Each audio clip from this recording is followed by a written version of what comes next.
Hey guys, so you might notice that Shota is not here today. Instead of Shota, we have a special guest, Kira. Everyone, welcome Kira. Hi, nice to meet you. So Kira, can you give us a little introduction? Yes, my name's Kira, and I currently live in Japan. I started with a working holiday visa, and now I have a business manager visa that we will get into during this podcast. And I have Australian and American citizenship, and I'm half Burmese and half Polish. So just a world traveler. So that's me. Wow, so now you're living in Japan. Yes. After traveling to 41 countries, Oh my God. Decided Japan is my favorite place. So that's pretty nice. 41 countries. Yeah. How long did it take you to travel 41 countries? I guess it started because I was born in Africa. So I was born in Dar es Salaam, Tanzania, and then I moved to Australia, then the US, and before the age of 18, I went to like 25 countries, and then graduated university and told everyone I'm going to travel indefinitely, and that's what I did. And then I just kept going, and I just came back from like a 6-week holiday to like 5 new countries. So oh my God. it's my life now. That's insane. In a really good way. So yeah, when I came across your Instagram, I was so impressed. Like, I was inspired by you. So you've been to 41 countries. What made you come to Japan? Was it like just one of the 41 countries, or did you have like a specific pull here? It was kind of weird because so my father, he lived in Japan for like 6 years. Oh, wow. In the past. Like, he was working with the United Nations, so Oh my he gosh. was living in Tokyo area, and he went to Jochi Daigaku, which is Sophia University. He just had nothing but nice things to say about it, and I always knew I wanted to come. And then when I was researching what to do in Japan and where to go, I really wanted to work at a ryokan in like this tiny little village on an island, and that's really all I wanted to do, and they require a visa for it. So I'm like, okay, I'll get a working holiday visa in Australia. So I got it, and then they gave me the visa, and they said you can only get this once in your life, so you have to stay for like 18 months, like keep extending it. And I'm like, I guess I'm gonna stay in Japan for 18 months, and I had no idea I would do that. So I went with one specific goal and heard rave reviews, and then I got here and I'm like, wait, I've fallen in love with this country. Right, it's hard to not fall in love with it. Yeah. Have you heard of the curse of Mount Fuji? No. Have you climbed Mount Fuji? No. Okay. I've heard it's better to look at. That's true. Honestly, though, I've climbed it and I loved it. Oh my gosh. Loved it. What's the curse? So they say that, like, when you feel just like a pull to Japan and like you Yeah. just for some reason like want to move here, Yeah. it's because Mount Fuji's calling you. Oh my gosh. And then like once you climb Mount Fuji, that breaks the curse, and then you can like leave Japan. But I climbed and I think I still have the curse. Like, it didn't work. Wait, I have chills right now because I haven't climbed it, and I feel like I have like something unfulfilled. Like, I gotta stay here. Yeah, don't climb it, apparently, if you want to That's stay. wild. Okay, so you got the curse of Mount Fuji. Yeah, deep in me. So how did you find the specific ryokan on the island? Like, how did that happen? It's through a site called workaway.com. It's amazing. Okay, I had a feeling. Yeah. I had a feeling. My vibe. I haven't used it, but I've like looked at experiences on it before, and Yeah. it's something I like want to do. That's on my bucket list. It's amazing. And like typically they just offer like free accommodation, free food, but this place also offered you getting paid. Ooh. So I was like, oh, I really want to go there. And then it ended up being just one of the highlights of my life. Like, I spent Wow. 2 months on this tiny island, nobody speaking any English, just like me and the international workawayers. Yeah. And like we were working at the ryokan and like the karaoke bar, and it was just, I was doing like fishing competitions and dragon boating and like total immersion in this countryside community that's just so happy. And it was just the sweetest place, and I got paid. So I just saved all my money and just enjoyed life at the beach, and yeah, it was like heaven on earth. That literally sounds like heaven on earth. So it's on a small island. Which island? So like it's in Nagasaki prefecture, but it's in the Goto Islands called Goto Reto, and in the Goto Islands, this tiny little island called Ojika Island, and it says it's in Nagasaki prefecture, but the closest city is Sasebo, so like really deep and south, and you have to take either a ferry from Fukuoka or a ferry from Sasebo to get there. Then you just show up at this really tiny island, and by bike you can go around the whole island in like 30 minutes. So it's just so small. and homey, I actually. love that. So when I first moved to Japan, I also kind of lived in the Inaka in Kochi, which Yes. you've been to. Yes. So have you traveled, you've been to 41 countries. Have you been, how many prefectures in Japan Oh have my you been gosh. to? I think I've been to like 20 prefectures. Okay, that's about half. Yeah. I think I've done mostly, like, when I first got here, I did this like 2-week speed run with my best friend from college. So we went to like all the highlights like Tokyo, Kyoto, Osaka, and then I went on a month-long road trip all the way through Hokkaido. So I did this like Wow. beautiful, it was in July, and it was just gorgeous, so many blooming flowers and waterfalls and camping. So I like kind of God. crossed off this whole region. And then after that, I was working like in this region, in like Nagasaki, and then I lived in Kyoto for a bit, and then I did like a big Shikoku road trip, and then like lived in Tokyo for a bit, and then now I live in Hiroshima, which is like so underrated and near Shimane Prefecture, which most Japanese people haven't been to, and it's like the mythology birthplace of Japan. So it's so like ancient and beautiful. Yeah, so I've just got to explore Kyushu, and I need to go to Okinawa. That's like number one on my to-do list. Yes. Oh my God, you're gonna love Okinawa. It's sounds so so good, nice. and people are so friendly there. Yeah, oh my gosh. It's gonna be fun. Wow. Oh my gosh, yeah, I'm so impressed that you've been to Kochi, because a lot of times, even foreigners who live in Japan, when they're like, "You lived where?" I'm like, "Kochi, it's a prefecture." So cute. I love it. amazing. I love Oh it my there. God. I think that whole like Shikoku Island is just filled with really kind people and kind people. beautiful nature. Like I remember like driving on Yeah. these like amazing bridges and stuff, and there's just like the bluest water I've ever seen in Literally the Japan. bluest water. It's rated. It's like the #1 bluest water. And when I tell people Crazy. that, I'm like, "Oh, like Kochi has the bluest water." They're like, Yeah. "It does." Like, Flags. so I want to get into a little bit your life before Japan. Yeah. So what were you doing? So you've traveled. We already know that you've traveled 41 countries. So you were studying before that? Yeah, I got my undergrad at the University of Oregon. So I studied environmental studies, political science, and geography. Yeah. And then after that, I was like, peace, and I like left. So it was crazy because after spending so much time in Japan, people were kind of assuming that that was the only thing I did after university. But after, I like went back to Australia, worked for a little bit, did a month backpacking in New Zealand, and then I did all of Southeast Asia. So I went to like Indonesia, Singapore, Malaysia, Thailand, Cambodia, Vietnam, Laos, Philippines, then Japan. And then by the time I got here, I was like, you know, full of confidence. I was like, I can make it anywhere, and this just happens to be the place I want to like set base in. And then actually this year I applied and got into my master's degree program at Johns Hopkins University. Oh my God. So now I am going to Johns Hopkins. I do this perfect, it's like made for me, this like online sustainable energy master's program. And I've just got my capstone project in Washington, D.C. So I'm just a busy girl and really academic, but at the same time, like I learn from the world and I just want to do something really good for the world. So it's kind of like, let me just pull it all in one place, and may that place be Japan. Yeah, I think this is a really good place to do it too. Yeah. Just being surrounded by all of like the nature here and the Yeah. beauty. So how did you fund your travels when you were traveling? Did you have like help from your parents, or did you have savings? Were you working while you were going? Like what was your thing? It's kind of like a combination of like saving money and not spending money for me. So basically like in college, I worked all 4 years of college, and I think I've been working since I was like 15 years old.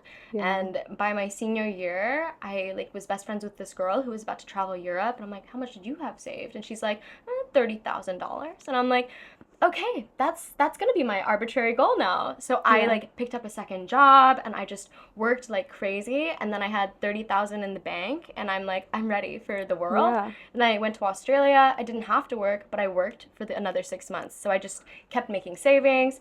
Then I spent money for like my travels to like Southeast Asia and like Oceania, and then I got to Japan with my working holiday visa, and I just worked the whole time doing odd jobs, and I haven't really paid for accommodation in 2 years because of my experience couchsurfing. And my dad was a host on couchsurfing when he was living in New Zealand, and when I was like 18, he's like, you should do it, and I'm like, that's scary, like I'm a girl, you're an old man, like we're totally different. And when I went to New Zealand, and by that time I was like 21, I'm like, all right, if I'm going to try it anywhere, I'm going to try it here. Yeah. And it totally opened my world. Like, it's Wow.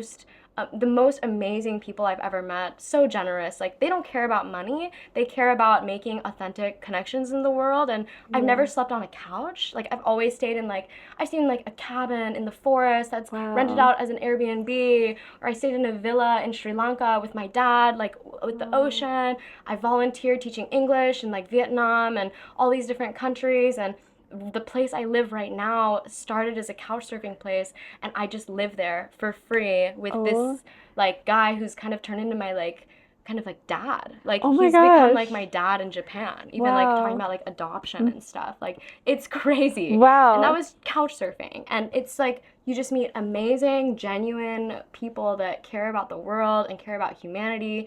And, you know, I feel so lucky sometimes that I'm like, why do I deserve all this? Then I imagine, you know, 10, 15 years from now, a girl who's going to be couch surfing is going to show up at my doorstep and she's going to be like, why are you so nice to me? And I'll say, because people were so nice to me. Yeah. And that's how you pay it forward. It's like this cycle of helping people out because you don't care about money, you care about making connections, and that's what couch surfing is. Yeah. So. Oh my God, I just got chills listening to that. I love it. So no money on accommodation saves you a lot of money.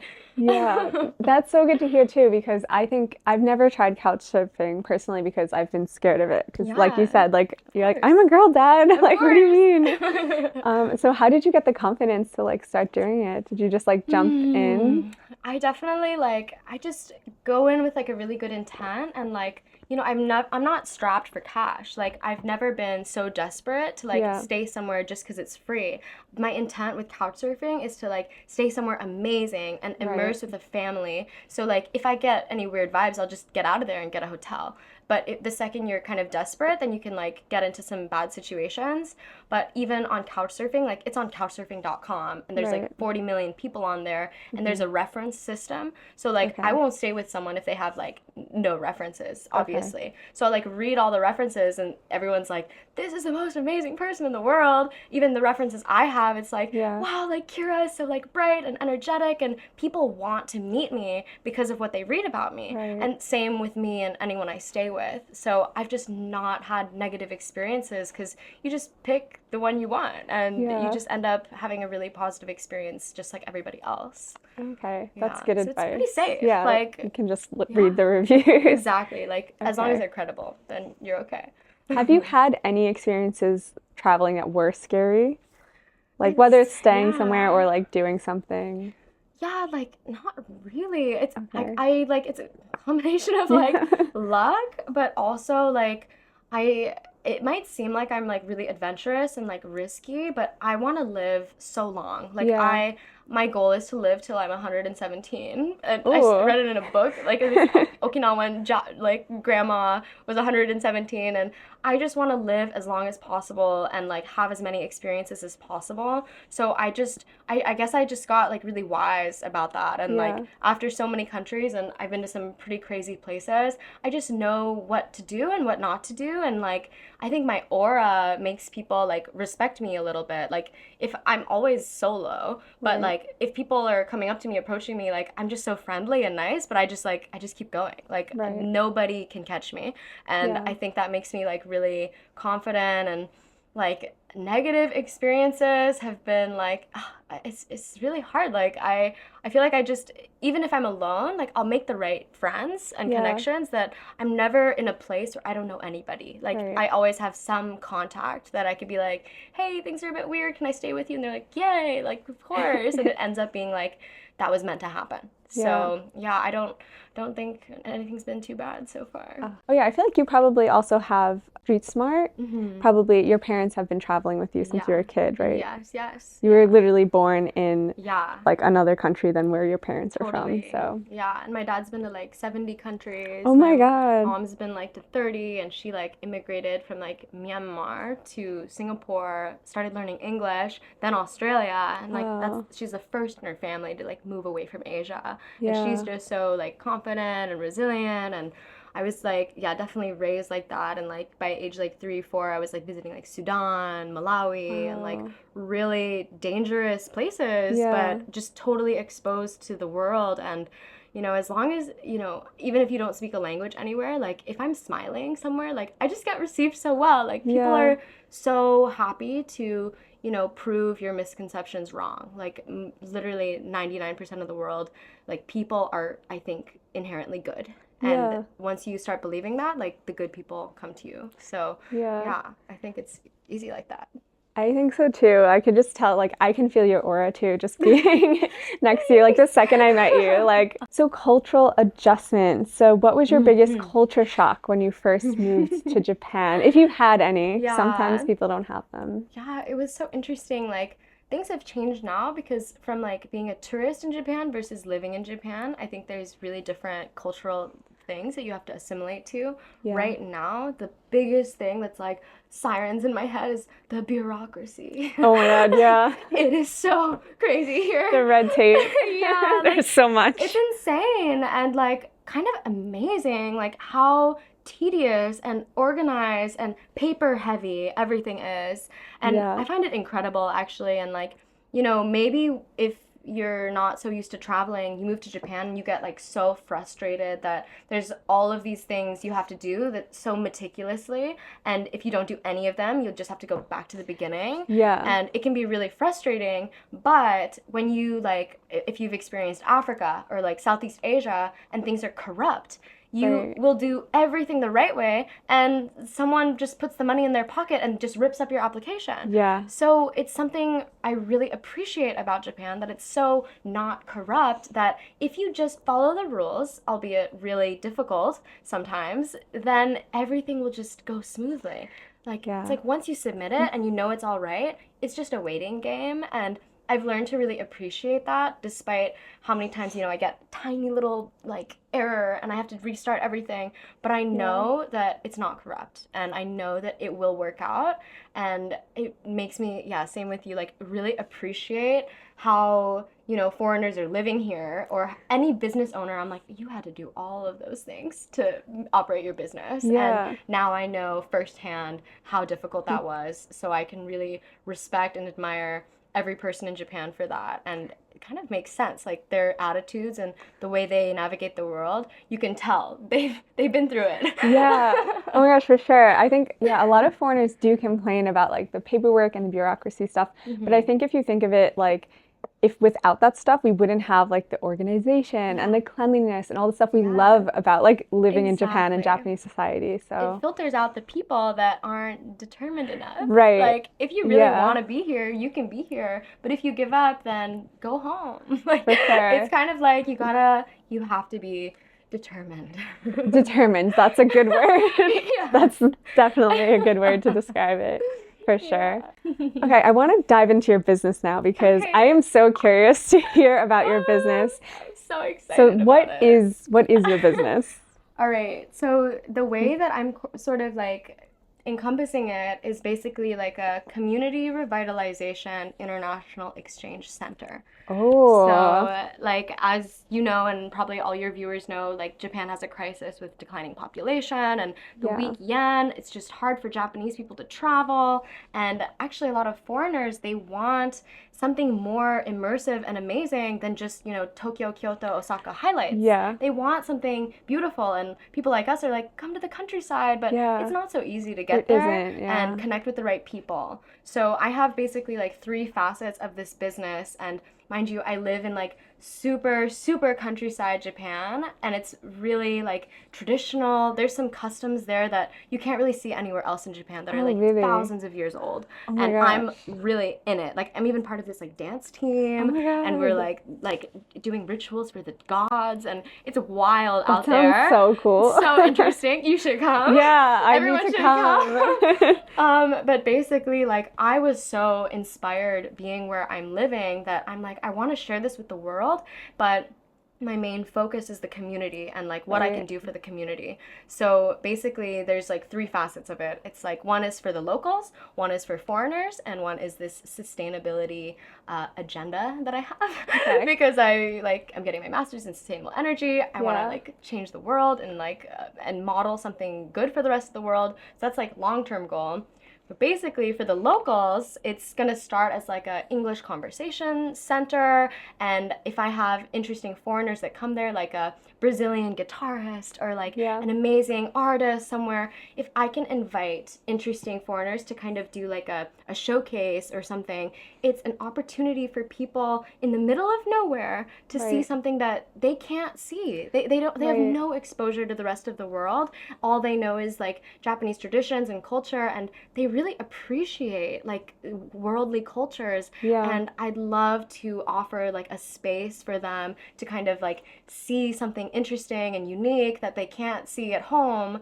And at the same time, it would be really special if like all these people living in Kita Hiroshima have really good English, because they're like, how is that possible? Like, who's teaching English? And it's like, oh, Kira at Kirameki is teaching English. And if I could like make at least the people in my tiny village have some exposure to like the world, it would be like so special for them. So that's like first goal, is to do something for them and just give them this like cool space that they could just enjoy and bring family, and like I could teach kids, I could teach adults. It's just a really like fun environment.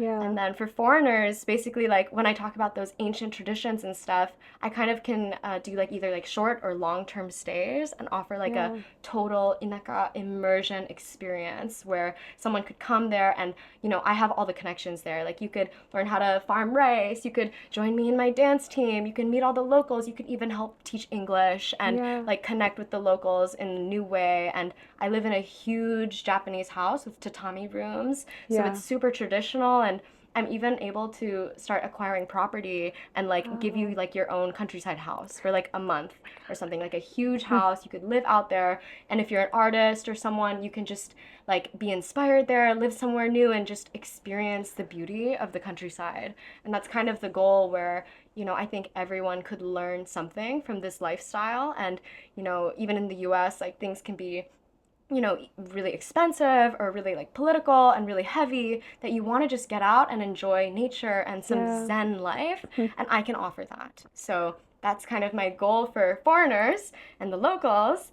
And then my agenda is this new technology called agrivoltaics, which is basically like solar panels that you put into the ground and do agriculture with. So it kind of acts as like a greenhouse thing, and you can provide like supplementary income to farmers whilst like shading crops. So you get like crop productivity, you get solar energy, and you like lower the utilities of everyone, make everything cheaper so they can all have more money, and you also make things green and stop using fossil fuels.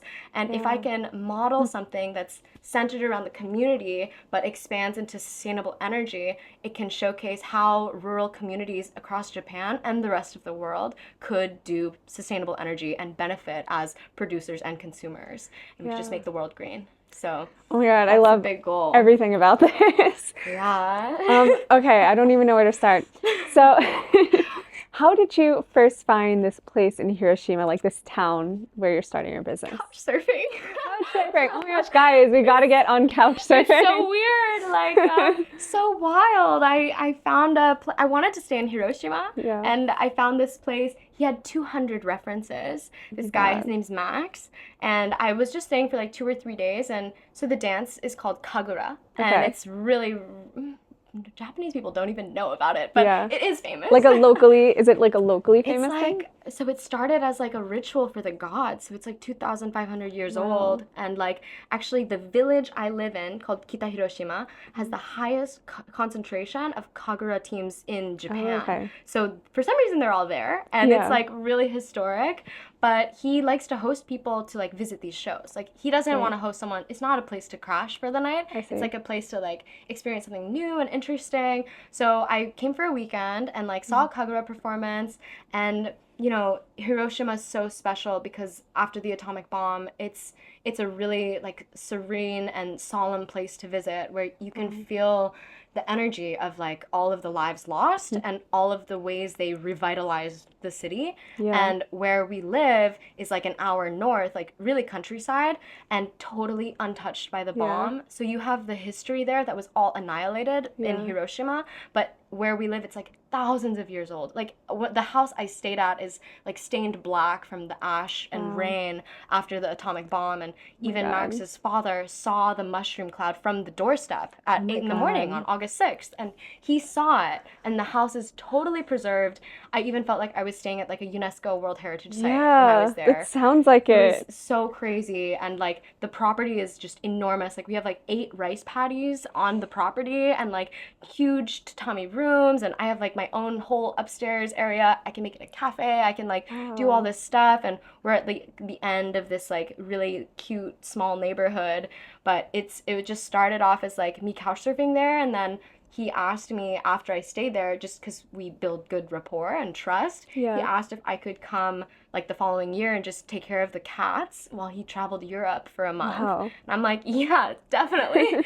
He sounds cool. He's so cool and so chill. He's like a PhD in like nuclear physics. And this is your adopted Japanese father. Yeah, you can call him that. Yeah, he's a professor at Hiroshima University, like super, super intelligent. Very cool. He's an artist too, like a painter. Whoa. And he was like, I have to go to an exhibition in France. Can you take care of my cats in the koi? I said, yes. Also, I have no plans after. And he's like, oh, like you could live here and like start a business. I'm like, what? Like, sure, yes, sure. That sounds great. So we just kind of like, we just gel so well, and like our energies match up, and like he had this idea for like people on a career break, because he hosts so many couch surfers actually. He's always had like interesting people stay at the house, but he's like, this isn't really like monetarily sustainable for me. I'd like to do something about it. And I'm like, okay, let me expand on it. And he's just been fully on board with everything, and I moved there August of this year, and then I stayed until October,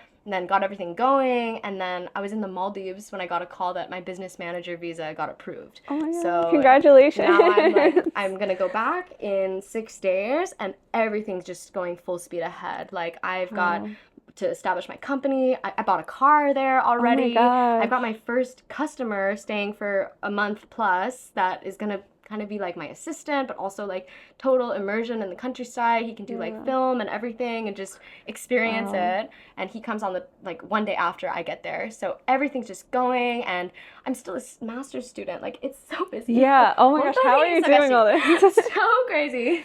So it's just busy, but it's like a passion project. So I'm happy. I'm really happy. It sounds so amazing. You have like, to visit. I need to visit. You have to visit. Like I want to take everybody there. Oh my gosh. It's I will definitely visit. Yeah. Wait, so I want to ask a little bit more about the business. So you have the side for the locals where they're going to get like cultural immersion with like outside cultures, and they're also going to get English. Yes. So, and then you have from the foreigner side who they're going to get the like Japanese cultural immersion. So how do you profit from it? So do you get money from like the English teaching or from just the people staying? It'll kind of be both. From both. So like I'd get money from like the English conversation centers, and you know, I'm a terrible entrepreneur because I just don't really care so much about the money. Like I care about this community so much. Like they, you know, I still have savings from the US. Everything I do is in USD. Ideally, I can document things via YouTube and social media, make my money off of social media and sharing my stories, and all of the money from the business can go right back to the community. So I would get like a base fee from like people staying with me, but like additional activities and stuff that goes straight into the community. Like if they do a workshop, I'm just the person connecting people, kind of like managing everything, and maybe I'd get like a small like commission for that. But all of the people in the countryside, like even the dance team, they're all volunteers. And it's really like it's a dying tradition now. Like they don't get paid. young people aren't doing it anymore. Yeah. People are dying, and there's no one occupying these houses. So anything to kind of stimulate the economy would be so nice. And I just want to give all the money to the community. Like, I don't care about the money. I'm fine. Like, and like my expenses are so low. Like, I only eat at home. I don't really pay for rent right now because I just got lucky. And yeah, social media would be like kind of the goal right now. And if I can, long term with the Sustainable Energy Project, that's how I want to make my money. Like, I want to make it off of like, you know, selling energy back to the grid and like making everything solar. So that's kind of the goal. Okay, I love that. Okay, yeah, I wanted to ask you about Japanese language. So you're doing all of this, you're starting a business here in Japan, you've traveled to more than 20 prefectures, you lived in this like rural Inaka ryokan. Yeah.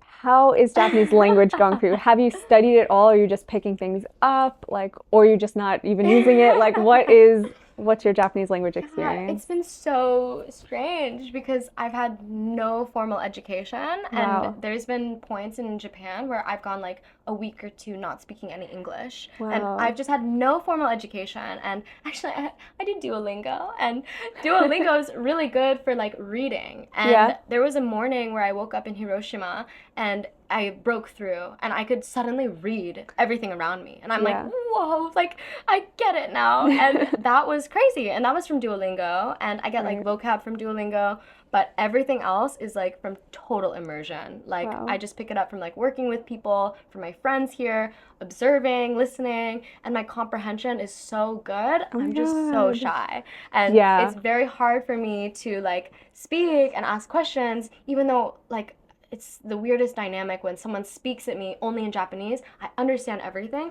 and I speak to them back in English, and they understand everything, and we speak in English and Japanese, but I'm like, I just want to ask in Japanese. I'm just shy. So this year is kind of, even though I got all this stuff going on, this is my year where I finally have time, and I'm not just like working, where I can really study. Dude, I need more hours in the day, basically. So I'm going to just study so hard this year, and it's very strange because I've picked everything up by total immersion. My accent sounds so native that people assume I speak way more than I do, and everyone just thinks I'm Japanese or half Japanese. So I'll like reply, and they're like, oh my god, and I'm like, oh god, I'm sorry, I'm stuck. So only knew that sentence. And it just sounds so native. Like I even have like a Hiroshima ben. Like I have like a countryside dialect. So it's like, how is this possible? So that's kind of where I'm at with my language journey. It's like all my friends are like totally local. All my work is totally in Japanese, but it's just not at the level I want it to be yet. But it will be there. I know it will. It definitely will. I wish Shota was here. You have to meet Shota another time. So Shota, he will trick you into thinking he's American, but he's like born and raised in Japan. He has like a perfect American accent, and like culturally, like he like acts like an American person.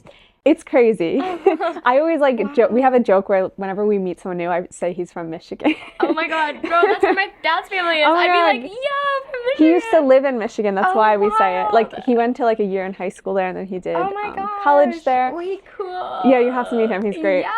But what's it called? He also had this kind of immersion like you have, where he was thrown into the Michigan countryside. Oh my god, Michigan, Inaka. Yeah. It's crazy. And he kind of had to survive knowing no English at the time when he was in high school. Like I think it was his senior year of high school. And so he literally had no choice but to just like learn by immersion. Like live or die. Like you gotta survive. Does he sound like he has a Midwestern accent? He doesn't. He just has like a very like neutral accent. But so funny. Yeah, he will love to talk about Michigan with you. So. Oh my gosh, I love that. Did you grow up in Michigan or Australia or somewhere else?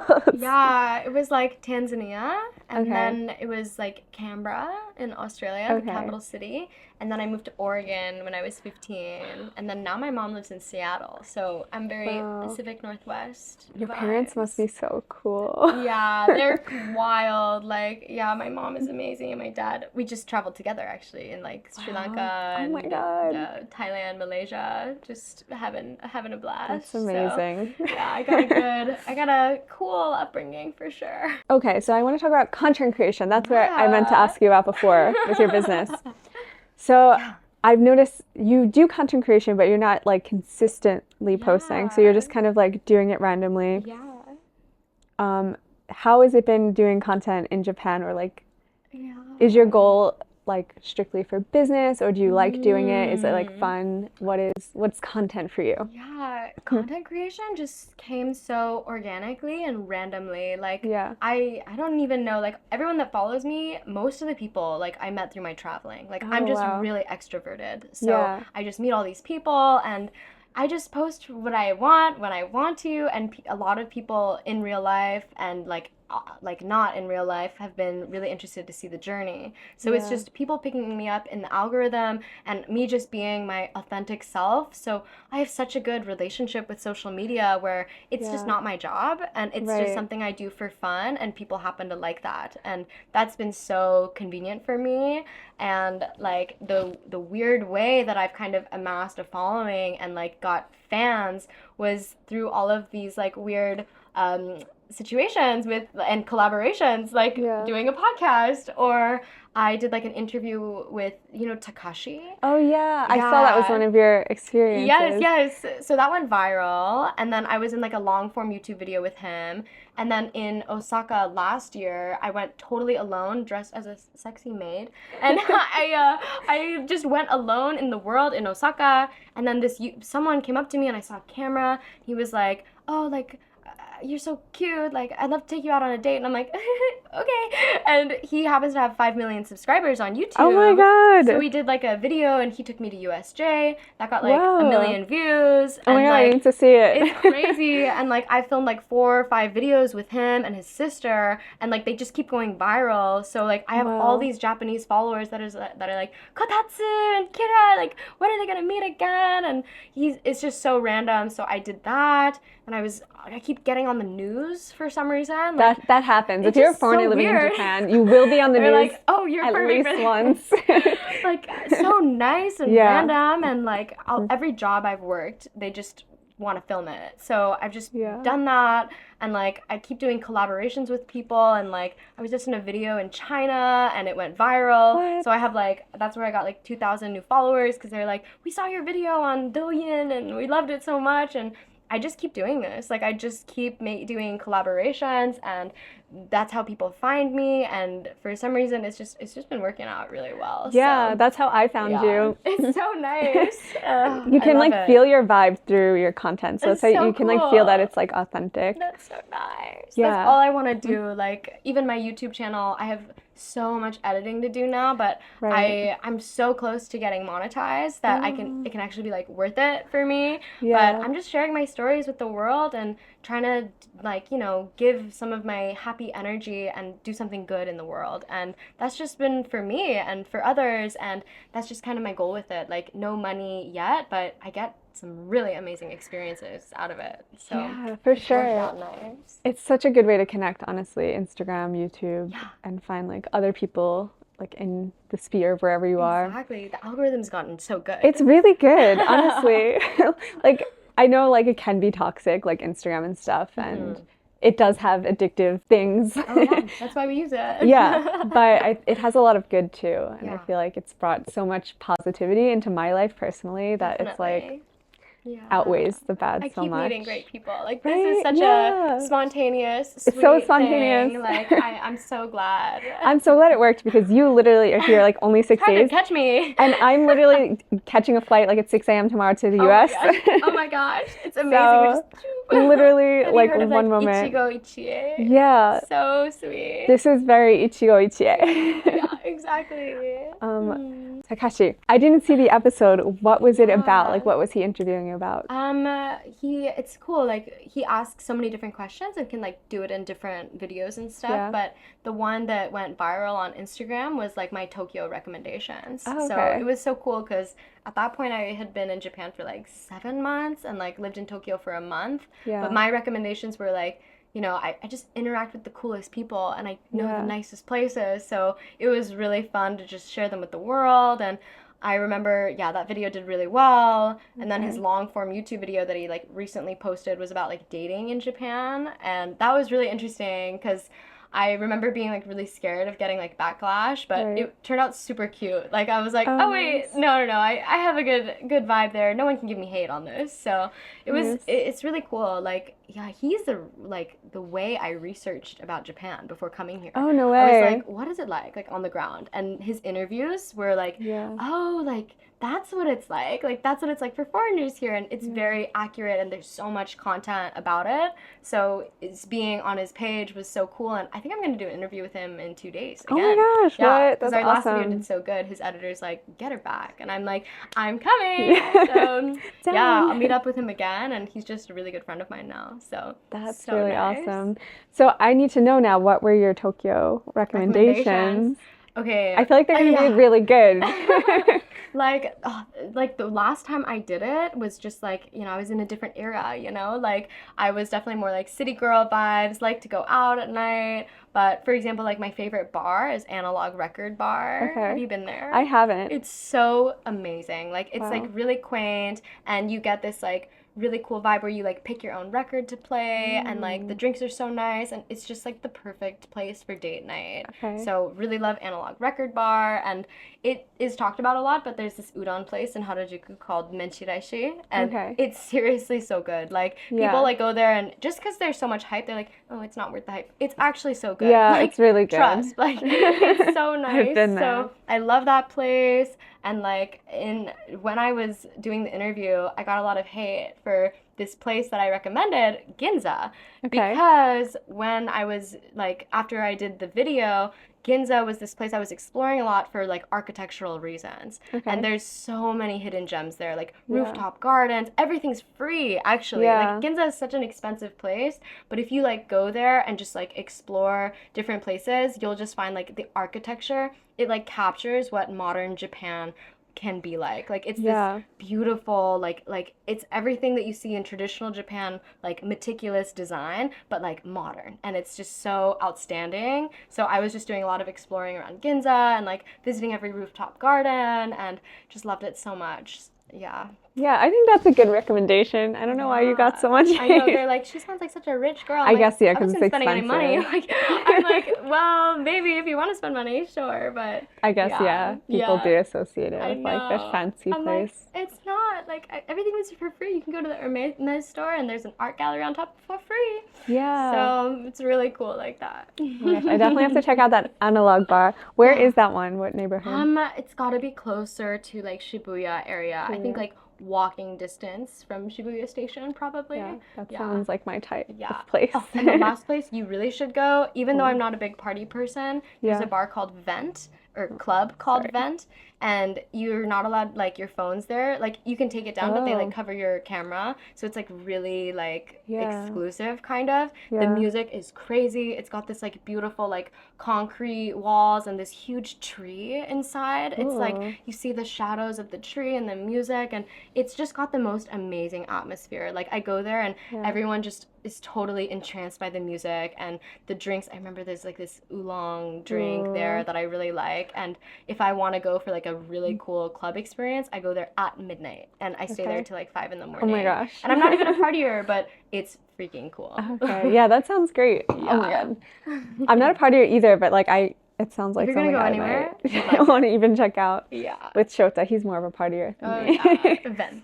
A lot of people who come to Japan, their biggest problem is like making friends and finding Yeah. friends. So what is your advice for like making friends in Japan? Yeah, I mean, for me, making friends like anywhere in the world, I just have a way more positive experience when I'm alone. Yeah. Like if you're with people or like a group or even one person, you just are kind of in your clique and you don't have a reason to like socialize. Right. But I do admit like Tokyo being like one of the biggest cities in the world, it's like the most lonely place. It's so hard, Like Tokyo. it's super intense like that. And you know, even if you went to Kamakura and like if you just bumped into the people I know, they're just so friendly and cool. Right. Like if you were like, wow, I love that picture or something, like you can sort of like get contact with people by, you have to be like a little sociable. But yeah, it's definitely tricky in Tokyo, and like I make all my friends like through like social media, like we Yeah. somehow get connected, and like threads lately, it's so weird. Like I'll do like hashtag Japan or something, and I've made like the best friends through that.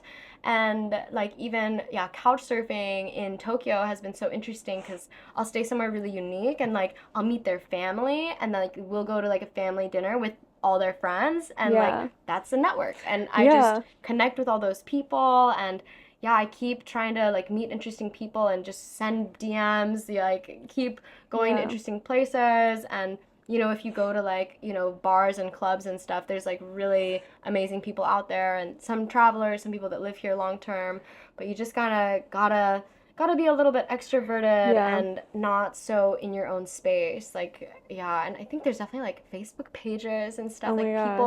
People are all kind of agreeing like Tokyo is a hard place to make friends. So they're trying really hard to make it easier. So there's more platforms for that, I think. Yeah, I think so too. I feel like with Tokyo, just because it's so big, it's hard to have a community. Yeah. So I'm looking to find friends now in like my town where I live. Totally. So I need to like. I have friends near here. Oh my God, yeah, like introduce I me. can connect you. That's the best way too. Yes, like make one people. friend and like network with them. But they're so nice. You would Oh actually my God, really yay. love them, Nelly and Chris. Like they live really close to here. Oh gosh, I'm excited. They're super sweet. See, this is how you make friends. Yeah, exactly. Okay, yeah, that's really good because I do feel like I've made so many acquaintances in Tokyo. Like Tokyo is actually great for networking. Like I've met a lot of people who I really like and vibe with, but then it's just like, oh, like an hour train ride here, an hour train ride here, and like we end up like meeting once every few months, and it's like you can't really have like a community, a deep connection. So that was great advice. Yeah, I know. I have like my best friends actually like in Tokyo, so I keep trying to, once I meet one of them and they like live here, they just introduce me to all their friends. So you just kind of gotta get one cool person and they'll just expand your circle. So once you just get that one good friend, just make the effort and you'll find That's so true. I never realized that, but like thinking about my like last friend group in Kyoto who were all like really close. I literally met them all through one person. It's all who I met through YouTube. Yeah, oh my gosh. So cool. So funny. Do you have anything for living abroad challenges, or should we skip that one?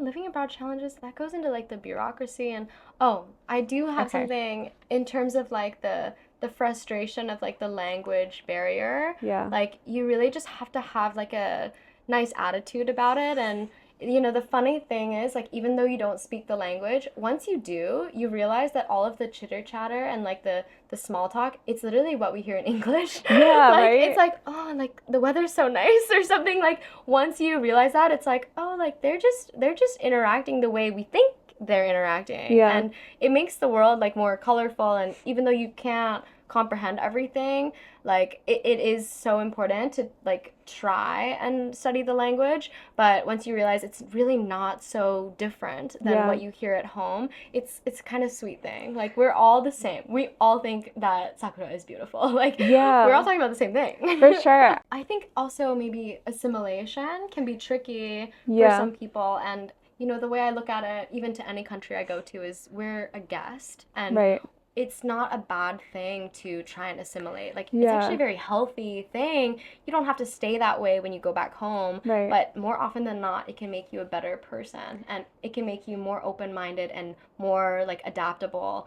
And I kind of got into an internet fight recently with somebody that was like, I'm allowed to talk in the train because I paid here and I'm the one giving my money to Japan. And I'm like, well, it's not about you. It's like, if people are so exhausted from working all day. They go into the train and it's like, it's peaceful, it's quiet, you maintain the peace. It doesn't matter how much money you spent. It's like etiquette. And it's not a bad thing to practice that. Maybe it can make you more calm. Maybe it can make you, a more respectful person. And you don't have to look at it as a way that's like, oh, this is so different from my personality. I want to just behave how I do at home, when you could just be like, this is a way to travel. This is a way I can learn from the world and, make my personality even like more adaptable. And like you'll take some lessons you learn here and become like a better, kinder, more considerate person back home. And that's not a bad thing. I agree so much. I also wanted to talk about your experience as a foreigner living in Japan, but not just like any foreigner. So specifically with your personal like cultural background and experience. So what is that like for you? Do you face any like stereotypes, or you said like people thought you were half Japanese before? Yeah. I have a unique, and I'm very privileged to be like perceived as, you know, a little Japanese or Asian, because I am half Asian. Yeah. And my dad jokes around and says like I'm just the right amount of exotic in Japan. Oh my gosh. Where it's like, oh, you're like interesting and worldly, but you're also like not like really white, and you're not like super different from us. Yeah. So people find me really approachable, and they're like, oh, I could study English with you, or like maybe like we can get closer because it doesn't feel too different. And I've been really lucky that I've been able to just kind of connect with anybody, like foreigner or even Japanese person. They're like way more open to me because I'm not so visibly different. Right. And that's been really nice. And even like just navigating Japan, I guess with my like Asian upbringing, like there's so much respect for elders. I've always taken off my shoes before going inside. Yeah. Definitely like my family's like more loud. So like that's different. Right. But like when it comes to like Asian culture and like the appreciation for like history, and like I was raised Buddhist, so I have like a lot of like just core values that are like really Buddhist, and that's been so nice. Like I've always been like that, and it wasn't so like shocking to me. And like I eat all kinds of food, and even though Japanese food can be pretty mild, like I really love like salty, spicy, sour, crazy stuff. Like I could eat anything, and it's just really nice. Like I've never had any problem with like any Asian culture. It just doesn't feel so foreign to me. So it's been a really, really nice experience. Like I think people just think I'm Japanese. So yeah, I feel like that's probably really helpful to you for like learning Japanese. Oh yeah. Because people will like chokusetsu, like talk to you in Japanese. Yeah, they approach me in Japanese. I'm like, oh, yeah, daijoubu. Like I just kind of like I absorb it, and they get confused when I'm like, oh, she's like everywhere. She's not Japanese, but she's not American. She's like a little bit of everything. Yeah, it must be hard to explain like it's your so hard. background. In English it's hard. And then in Japanese I'm like, how much time do you have? Let me send you the link to the video. So we're kind of wrapping up now. Do you have any advice for aspiring expats who want to live in Japan and start a business? Oh wait, actually pause. Before we get into that wrap up, I want to hear more about the process of like getting a business visa and stuff like that, and starting a business in Japan. It was so hard, but really inspiring. Like I've learned more from this experience than like applying to grad school in the US. Oh my god. Like this is the hardest thing I've ever done. I honestly believe that. Like so you must scary. be so proud of yourself. It was really cool. It was really cool. Like my process was kind of interesting because like, you know, I think it's harder in Tokyo because it's so like saturated. Right. But Hiroshima is the second largest city in Japan with a declining population. Okay. So they had this like startup entrepreneurship program that they had just started like this year. And I've heard like I was like one of like 6 applicants this year. So I'm just right place, right time. Yeah, serendipity. Yeah. But I kind of like bypassed a lot of the like traditional routes where you usually have to establish a company and then you apply for the business manager visa and then you like wait and see. But that's really tricky because why would you establish a company if you don't even know you could live here? Right. So I did it in a weird way where I first went to the Hiroshima government and I showed them my like proposal. The mayor stamped it. Wow. And then after that, I had to like go through like the immigration stuff and then resubmit everything to like the national government so they could approve my business visa. But they were like, you don't even have a company. And I'm like, but the mayor said I could. So I still don't have a company. I still have to do that like first thing when I get back. Yeah. So my order is a bit different where I first got approval. And then I've got the visa, and then now I'm like, I can really do it because I have the right stuff. And then now I have to establish the company. So that process was good and really tedious, but I didn't really have much help either. Like Wow. I have my host in like Hiroshima who like could help a little bit, Yeah. but it wasn't until like the visa thing that I actually consulted someone. Like I just Right. kind of finessed and did really good. And my application, you know, I think the core of my business, it's just all about the community. Like I'm actually doing something really good for them that Yeah. really, who would say no? Right. So it's not like I'm gonna bring in like something obscure and be like, I want to sell these like special mugs that I'm making. It's like that's a little Yeah. bit too niche, when instead I could be like, I'm doing this because I love your community. I want to preserve the culture and make, you know, this place a thriving area. And Yeah. once they realize like how much I care about the community, and even me being like a master's student at Johns Hopkins and like having like millions of views across social media, I kind of got a lot of credibility from Yeah. that. So they were kind of like, all right, like let's see how it goes. So now I'm on like a 6-month probation, Okay. and they're gonna review everything, see if it's profitable, but everything's kind of going good. 6 months is quick. Yeah, like every 6 months, I think, for a while. Oh, I'm gonna wow. have to do that. But, you know, it's just part of the bureaucracy. Yeah. There's a lot of that. Yeah. Oh my gosh, that's amazing. Yeah. So we're gonna wrap things up now. Do you have any advice for aspiring like expats who want to move to Japan, or just like people who want to travel in general, Yeah. like the world, like you did? I think that people should stay super open-minded and go in with the intent of learning and not necessarily adapting, but you should try and learn from the country you're in and the people you surround yourself with, and your horizons will broaden. You're going to be cooler, and you're going to like evolve in ways that you can't do ordinarily from where you live. So definitely try and expand your horizons and come with that intention of not just, you know, being here and being exactly the way you were. Try and see something new and be something new. And definitely, like, if you're coming to Japan, like, don't restrict yourself just to Tokyo, Kyoto, Osaka. And Kyoto is so beautiful and amazing. Everywhere is so beautiful and amazing. Like, Yeah. it's just so charming and nice, and you'll be in the middle of nowhere, and there'll be like ancient shrines and so many amazing castles to explore, so many cool things that are other like places other than those 3 highlights, and you're gonna have a way more interesting time, and your stories will be cooler. And I just think, you know, Tokyo could basically be its own country, and Literally. if you go anywhere else, that's like real Japan. So definitely like explore outside of your horizons and try and connect with locals as much as possible. Like just keep building your network, and don't restrict yourself to just foreigners traveling there, because the locals, they know what they're doing. Like they know best. And yeah, I think, you know, Japan is such a big, beautiful country that you could like travel here for the rest of your life and every day have a unique experience. Yeah, oh my gosh, that's really great advice. I feel the same way. Like Japan is so big, and my favorite experiences are like connecting with people in like very special local places. So Absolutely. definitely get out there. It might be hard, but you can do it. And also soon you can reach out to Kira and like come stay in her place.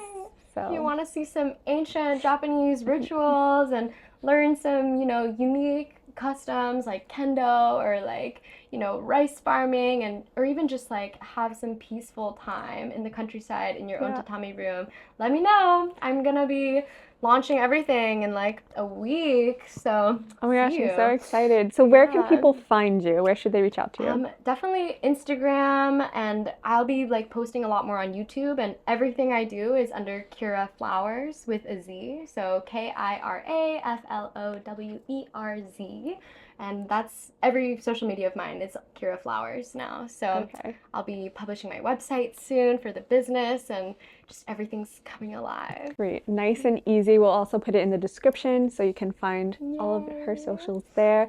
And also send us an email at kotatsuclubpodcast@gmail.com if you have any questions for Shota and I. Shota will be back next week. Anyway, thank you so much for coming on. This has been great. It's so inspiring too. Thank you for I'm so having inspired. me. I'm so glad. Yay. Thank you. Bye guys. Bye bye.